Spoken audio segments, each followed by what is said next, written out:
Chapter 19. Sometime later, King Nahash of the Ammonites died, and his son became king in his place. Then David said, "I'll show kindness to Hanun, son of Nahash, because his father showed kindness to me." So David sent messengers to console him concerning his father. However, when David's emissaries arrived in the land of the Ammonites to console him, the Ammonite leaders said to Hanun, "Just because David has sent men with condolences for you, do you really believe he's showing respect for your father? Instead, haven't his emissaries come in order to scout out, overthrow, and spy on the land?"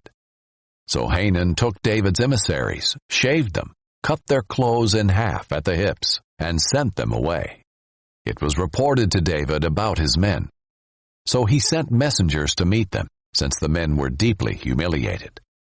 The king said, "Stay in Jericho until your beards grow back, then return." When the Ammonites realized they had made themselves repulsive to David, Hanun and the Ammonites sent 38 tons of silver to hire chariots and horsemen from Aram-Naharaim, Aram-Maacah, and Zobah.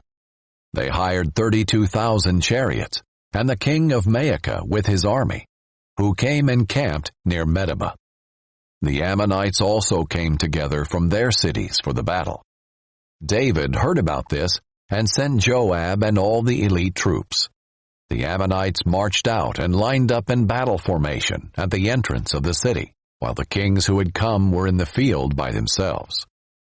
When Joab saw that there was a battle line in front of him and another behind him, he chose some of Israel's finest young men and lined up in formation to engage the Arameans. He placed the rest of the forces under the command of his brother Abishai. They lined up in formation to engage the Ammonites. "If the Arameans are too strong for me," Joab said, "then you'll be my help. However, if the Ammonites are too strong for you, I'll help you. Be strong. Let's prove ourselves strong for our people and for the cities of our God. May the Lord's will be done." Joab and the people with him approached the Arameans for battle, and they fled before him. When the Ammonites saw that the Arameans had fled, they likewise fled before Joab's brother Abishai and entered the city. Then Joab went to Jerusalem. When the Arameans realized that they had been defeated by Israel, they sent messengers to summon the Arameans who were beyond the Euphrates River. They were led by Shophak, the commander of Hadadezer's army. When this was reported to David, he gathered all Israel and crossed the Jordan. He came up to the Arameans and lined up against them. When David lined up to engage them, they fought against him, but the Arameans fled before Israel, and David killed 7,000 of their charioteers and 40,000 foot soldiers. He also killed Shophak, commander of the army.